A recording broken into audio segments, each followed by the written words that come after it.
Corona virus महामारी के चलते जहां पूरा विश्व ग्रसित है, वहीं भारत में भी इसी के चलते लॉकडाउन चल रहा है। इसी कारण जहां लोगों में स्वास्थ्य की चिंता है, वहीं इसका आर्थिक असर भी पूरा देखने को मिला है। सभी क्षेत्र इससे प्रभावित है। सरकार ने शुरुआत में लॉकडाउन के चलते बैंकों से EMI, विद्युत विभाग से बिजली के बिल और स्कूलों से अभिभावकों से जबरन फीस न लेने के लिए कहा गया था, क्योंकि इसका सबसे ज्यादा असर व्यापारी वर्ग और प्राइवेट क्षेत्र के लोगों पर हुआ है। आज जहाँ स्कूल कॉलेजों द्वारा ऑनलाइन क्लासेस दी जा रही है, वहीं पर अब स्कूलों द्वारा अभिभावकों से फीस जमा करने के लिए भी कहा जा रहा है। ऐसे में सभी अभिभावक असमंजस की स्थिति में आ गए हैं, क्योंकि सभी लोग पहले अपने घर के खाने पीने की वस्तुओं का इंतजाम किसी न किसी प्रकार मुश्किल कर पा रहे हैं। ऐसे में अभिभावकों का कहना है कि कम से कम 3 महीने की फीस स्कूल वाले ना ले, लेकिन स्कूल वाले भी कह रहे हैं कि फीस की आवश्यकता है ताकि हम स्टाफ को सैलरी दे सके। कुछ जगह पर स्कूलों ने शुरुआत भी की है कि 3 माह की फीस उन्होंने अभिभावकों से ना लेने का निर्णय लिया है, लेकिन काफी संख्या में अभिभावक इस चीज को लेकर परेशान है। उनका कहना है कि यदि वे पूरी फीस भी माफ न करे तो कम से कम फीस ली जाए, जिससे स्टाफ की सैलरी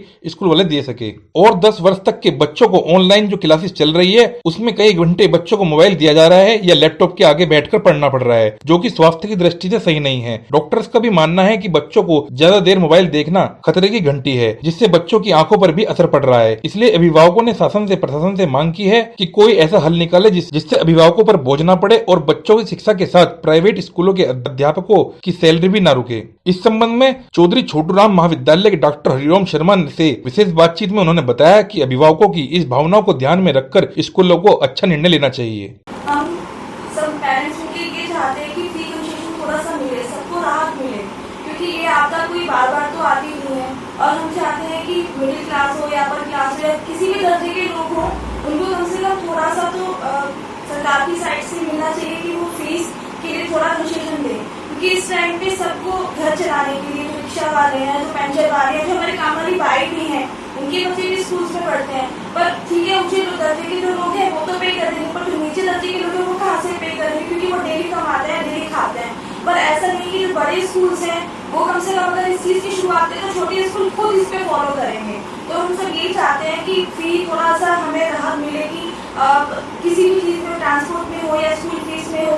और सबसे बड़ी बात, जो टीचर्स पढ़ा रहे हैं ऑनलाइन, उनको भी जरूर मिलना चाहिए। हम ये भी चाह रहे हैं कि टीचर्स की सैलरी रोकी जाए, क्योंकि वो भी मेहनत कर रहे हैं, घर पे बच्चों को टाइम दे रहे हैं, ऑनलाइन क्लासेस PDF बना रहे हैं। तो हम चाहते हैं कि उनको भी पूरा सपोर्ट मिले इस टाइम पे, और जो अदर स्टाफ है उनको भी हेल्प की जाए। पर ऐसा नहीं कि स्कूल्स वाले इतना कमाई लेते हैं, सभी जानते हैं कि इस टाइम पे उनका योगदान बहुत जरूरी है। दिक्कत तो कुछ भी नहीं है भाई, देखो छोटे बच्चे जो है वो क्लास अटेंड नहीं कर पाते हैं, और 2 साल तक के बच्चों के साथ आपको 5 साल तक के बच्चों के साथ भी आपको बैठना पड़ेगा। ऐसा नहीं है कि नहीं आपको नहीं बैठना पड़ेगा।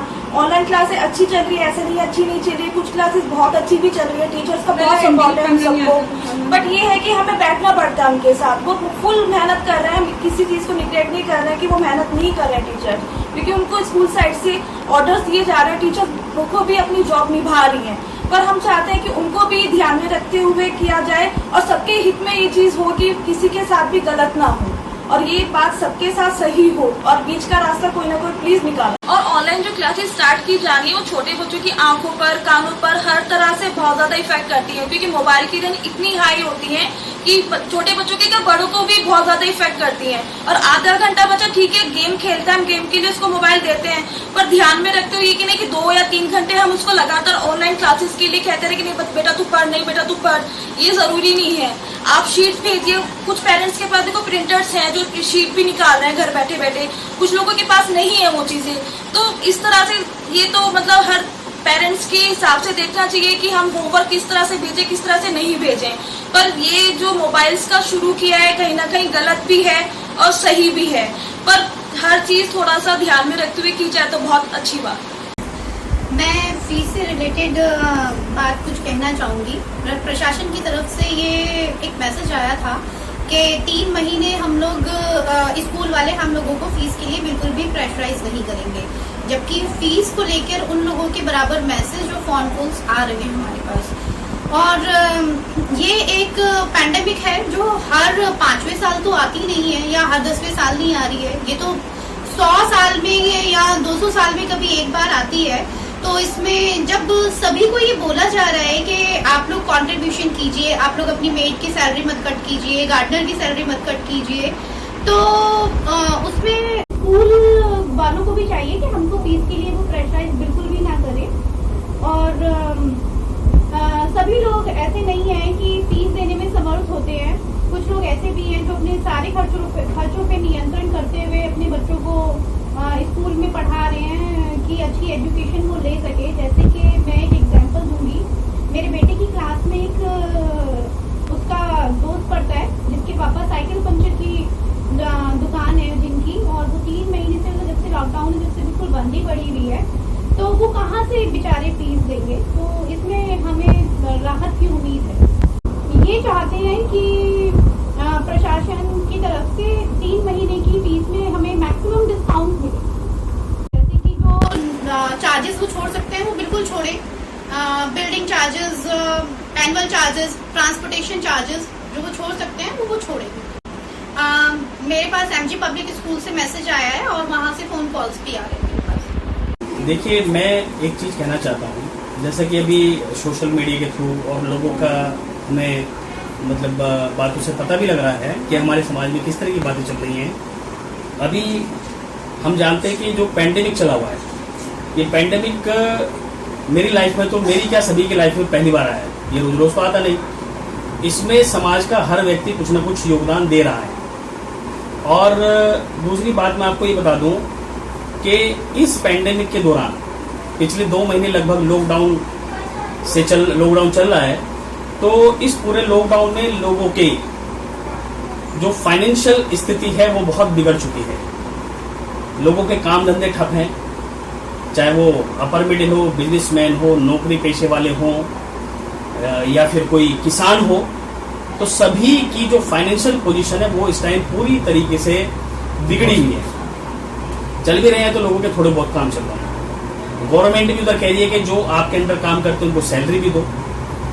तो ऐसी सिचुएशन में जब ये इतनी भयंकर महामारी जो चल रही है और हर व्यक्ति देश को किसी ना किसी रूप में सहयोग जरूर कर रहा है, तो ऐसी पोजीशन में मुझे लगता है कि हमारे जो समाज के लोग हैं वो अपेक्षा कर भी रहे हैं, रख रहे हैं कि जो स्कूल हैं, पब्लिक स्कूल हैं, इनको भी कहीं ना कहीं राष्ट्र हित में अपना योगदान देना चाहिए। अब इसमें योगदान देने के लिए या तो वो अपनी कम से कम, मैं पूरे साल की तो बात नहीं कर रहा, लेकिन कम से कम 3 महीने की फीस तो वो माफ कर सकते हैं या मिनिमम फीस ले सकते हैं, जिससे कि वो अपने टीचर्स को सैलरी दे सके। मैं फिर कहना चाहूंगा, ये टीचर्स को सैलरी देना भी जरूरी है। तो कहीं ना कहीं स्कूल वालों को इस समाज के लोगों के ध्यान में रखते हुए, क्योंकि हमारे समाज में सभी तरह के लोग रहते हैं, यहाँ पर फाइनेंशियल पोजीशन सबकी अलग अलग है। हो सकता है एक की फाइनेंशियल पोजीशन बहुत अच्छी हो, लेकिन जरूरी नहीं कि दूसरे की हो। अब एक व्यक्ति ठीक है, काफी पैसा है उसके पास, लेकिन जरूरी अब दूसरा व्यक्ति अपने खर्चों में कटौती करके पता नहीं कैसे कैसे अपने बच्चों को पढ़ा रहा है। अब ऐसी सिचुएशन में जहां तक अभी सवाल है, अभी तो केवल ह्यूमन सर्वाइवल का सवाल है। अभी हमारे देश के एक बहुत ही बड़े बिजनेसमैन है रतन टाटा, उन्होंने भी कहा था कि ये जो ईयर है 2020, ये ईयर ह्यूमन सर्वाइवल का है, इसे आप लाभ हानि में मत तोलिए। तो काफी हद तक उनकी बात सही है।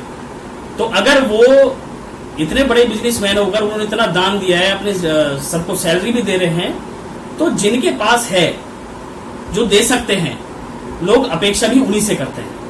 तो इस पोजीशन में मैं समझता हूं कि इन चीजों को ध्यान में रखते हुए उनको भी राष्ट्र हित में आगे आना चाहिए, और ज्यादा नहीं, कम से कम 3 महीने का तो वो अपने टीचर्स को सैलरी भी दे सकते हैं और अभिभावकों को रिलैक्सेशन भी दे सकते हैं। तो इसमें समाज का सभी का भला होगा। और बाकी तो देखिए, सालों आज तक कभी कोई ऐसी सिचुएशन आई नहीं है, सालों साल अभिभावक स्कूलों को फीस देते ही हैं। तो इसमें कहाँ मेरी समझ में नहीं आ रहा कि अभी थोड़े दिनों से ऑनलाइन पढ़ाई शुरू की है और लेकिन फोन उनके आने शुरू हो गए हैं और फीस में कोई रिलैक्सेशन नहीं है। तो पब्लिक स्कूल वालों को भी ये थोड़ा सा समझना चाहिए, एक जो आमजन है उनकी भावनाओं को समझना चाहिए कि ठीक है भाई, फीस या तो माफ करें या कुछ कम करें, ताकि लोगों को थोड़ा सा राहत मिल सके। इसी क्रम में मैं एक चीज और बताना चाहूंगा, अभी हमारे बहुत सारे पब्लिक स्कूल हैं, मैंने पढ़ा है नोएडा में, गाजियाबाद में, उनकी बात हुई है, उनके नंबर से मैंने बात की तो उन्होंने फीस माफ कर दी। और तो एक स्कूल वाले तो अपनी जो बुक्स होती है उनमें भी रिलैक्सेशन दिया। तो इससे अभिभावकों को बड़ी राहत मिलेगी। ये समझता हूँ कि जैसे हमारे कहते हैं कि सबको साथ में लेकर चलना है, तो इससे कहीं ना कहीं सबको साथ में लेकर चलने वाली बात है। तो अगर ये स्कूल वाले सोचे कि भाई ठीक है कि अगर 3 महीने नो प्रॉफिट नो लॉस पे पढ़ाएं, तो इस दिशा में उनको कदम अवश्य बढ़ाना चाहिए। वैसे हम कोई पब्लिक स्कूल या किसी के खिलाफ नहीं है, लेकिन फिर भी उन्हें देश हित और अपने समाज के लोगों को इस तरह का आगे बढ़ चढ़कर। इस बारे में हमने वरिष्ठ बाल रोग विशेषज्ञ डॉक्टर रश्मि गोयल से बातचीत की, जो कि हमने पूछा क्या छोटे बच्चों को ज्यादा देर तक मोबाइल और लैपटॉप इस्तेमाल करने पर बच्चों की सेहत के लिए क्या हानिकारक हो सकता है, जिसमें उन्होंने बताया कि ज्यादा देर तक मोबाइल और लैपटॉप यूज करने से छोटे बच्चों की आंखों और दिमाग पर भी असर पड़ता है। आइए सुनते हैं डॉक्टर की सलाह। ये ऑनलाइन क्लासेस चलाना स्कूल वालों के लिए भी मजबूरी है। दूसरा ये है कि हम लोगों के पास बुक्स अभी अवेलेबल नहीं है, तो जो भी काम हम लोग स्कूल वाले भेज रहे हैं वो सभी बच्चों को पहले कॉपी करने के लिए बोला जा रहा है।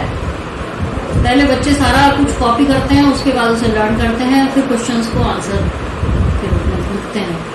तो इससे बच्चों की आंखों पे और दिमाग पे काफी फर्क पड़ रहा है। कंसंट्रेशन पहले तो हम यही है कि बच्चों को बोलते थे कि टीवी वगैरह ज्यादा ना देखें, मोबाइल ज्यादा ना देखें, लेकिन अब हम खुद ही उन्हें कह रहे हैं कि उसको वो ज्यादा देर तक यूज करें। तो इस उससे मेरा कहना यही है कि स्कूल के जो टीचर्स हैं वो उसको कॉपी करने के लिए ना कहें। मेरा मानना यह है कि संक्षिप्त आंसर बच्चे करेंगे और उसके लिए भी काम कम से कम ही दें, क्योंकि स्कूल तो खुलेंगे ही। बाद में हम थोड़ा कोर्स कम कर सकते हैं। कोई कोर्स ये तो है नहीं कि इसी क्लास में इतना पढ़ाना है, उस कोर्स को हम कम भी कर सकते हैं, चैप्टर्स कुछ कम कर सकते हैं। तो बच्चों के ऊपर ये जो अननेसेसरी लोड डाला जा रहा है, मेरी समझ में ये ठीक नहीं है और इसको हमें थोड़ा कम करना चाहिए। होमवर्क वगैरह हम ना दें, जो जरूरी काम है बस उतना ही दें। एक तरीका समझा के बाकी का अभ्यास बच्चे अपने घर पे पेरेंट्स के साथ कर सकते हैं। उसको होमवर्क का रूप देते हैं तो उतना काम बच्चे को करना ही है। कुछ जगह मुझे पता चला है कि बच्चे रात को 11-12 बजे तक वो काम कर रहे हैं, क्योंकि अभी तो पहले उनको आदत ही नहीं है। फिर गरीब लोग जो हैं जिन्होंने कभी स्मार्टफोन यूज ही नहीं किया है, वो माताएं उसको यूज ही नहीं कर पा रही हैं, उस केस में उनके लिए ये बहुत मुश्किल हो रहा है इसको कर पाना। तो मेरा मानना यह है कि शायद स्कूल 2-3 महीने में खुलेंगे ही, अभी इतना प्रेशर बच्चों के ऊपर ना डाला जाए, थोड़ा जितना हो सके हम उसे कम से कम करें। तो इसका आंखों पर बहुत बुरा असर पड़ रहा है। बच्चे अपने वैसे ही हम लोगों के यहाँ टीवी और मोबाइल गेम्स में ज़्यादा बिजी हैं, तो पढ़ाई के रूप में हम उन्हें इसके लिए कहेंगे कि आप मोबाइल से पढ़ाई करें तो आगे हम उसे मना भी नहीं कर पाएंगे। 2 घंटे से ज़्यादा मेरे हिसाब से आंखों पे स्ट्रेन गलत रहेगा। ठीक है, थैंक यू।